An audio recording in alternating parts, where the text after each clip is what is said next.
14번 가장 큰 분수와 가장 작은 분수의 차를 구하시오라고 되어 있네요. 자, 그런데 지금 여기에서 보면은요, 어때요? 선생님, 가장 큰 분수가 누구인지, 가장 작은 분수가 누구인지, 저 분모가 서로 다 다르기 때문에 알 수 없습니다. 그쵸? 그런데 우리는요, 분수의 크기 비교하는 방법을 이미 공부했어요. 그리고 선생님이 앞에서 여러분들하고 공부를 하면서 원래 이렇게 세 개에 대해서 크기를 비교하는 게 나오게 되면 두 개씩 묶어서 비교를 해야 되는데 한꺼번에 세 개의 분수를 빠르게 비교하는 방법을 알려줬죠. 어떻게 했어요? 일단 공통분모는 분모의 곱으로 만들어라 라고 했었어요. 이게 바로 공통분모가 되는 거죠. 세 수를 한꺼번에 비교하는 방법이에요.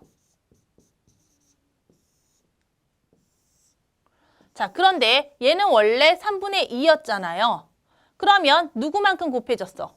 분모의 7하고 9만큼 곱해졌으니까 같은 수만큼을 곱해주는 거예요. 자, 얘는 7분의 5였잖아요. 그러면 3하고 9만큼을 분모에 고쳐준 수만큼을 곱해주는 거예요. 자, 얘는 9분의 7이었잖아요. 근데 3하고 7만큼 더 곱해줘야 되겠네. 그러면 공통분모는 얼마예요? 3, 7에 21에다가 9를 곱하게 되면 189가 되는 거네. 그치? 얘도 189가 공통분모. 공통분모. 됐어요? 자, 그럼 이제 계산을 해봅시다. 27에 14에다가 9를 곱하면 되겠죠? 그러면 9, 4, 36에다가 9일은 9니까 126이 분자가 됩니다. 자, 얘는 3, 5, 15에다가 9를 곱하면 되겠네. 자, 9를 곱하게 되면 9, 5, 45에다가 9일은 9니까 얼마예요? 135가 됩니다. 자, 얘는요. 3, 7에 21에다가 7을 곱하면 되겠네. 7일은 7에다가 7이 14, 147이 됩니다. 그러니까 얘가 가장 큰 분수가 되었네. 그리고 얘가 가장 작은 분수가 된 거야. 그럼 우리는 9분의 7에서 3분의 2를 빼주면 되는 거지. 근데 크기가 같은 이제 크기는 다 비교했으니까.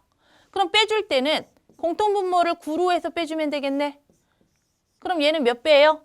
3배 됐지. 그럼 얘도 3배. 따라서 계산을 하게 되면 9분의 7에서 6배니까 1. 이 문제의 정답 9분의 1입니다. 라고 이렇게 적어주면 되는 거예요. 됐어요? 됐어요? 크기 비교하는 거 이미 우리 배운 적 있습니다. 근데 혹시 선생님 저는요 이렇게 세 수를 한꺼번에 비교할 수가 없어요. 라고 하게 된다면 요렇게 두 개 먼저 비교하고 이렇게 두 개 먼저 비교하고 요렇게 두 개를 비교해. 크기 비교. 두 수씩 다 비교를 한 다음에 크기 순서대로 쫙 나열해서 가장 큰 분수와 가장 작은 분수를 찾아주고 그 다음에 계산을 해주면 되는 거예요. 됐습니까? 할 수 있겠죠? 다시 크기 비교하는 거, 세 분수 크기 비교하는 거 여기 훨씬 더 간편하거든요. 간편하니까 어떻게 했는지 선생님이 하는 방법 다시 한번 보고 꼭 기억을 하자고요. 알겠습니까? 그래서 이 문제의 정답은 9분의 1로 계산을 해줄 수 있습니다.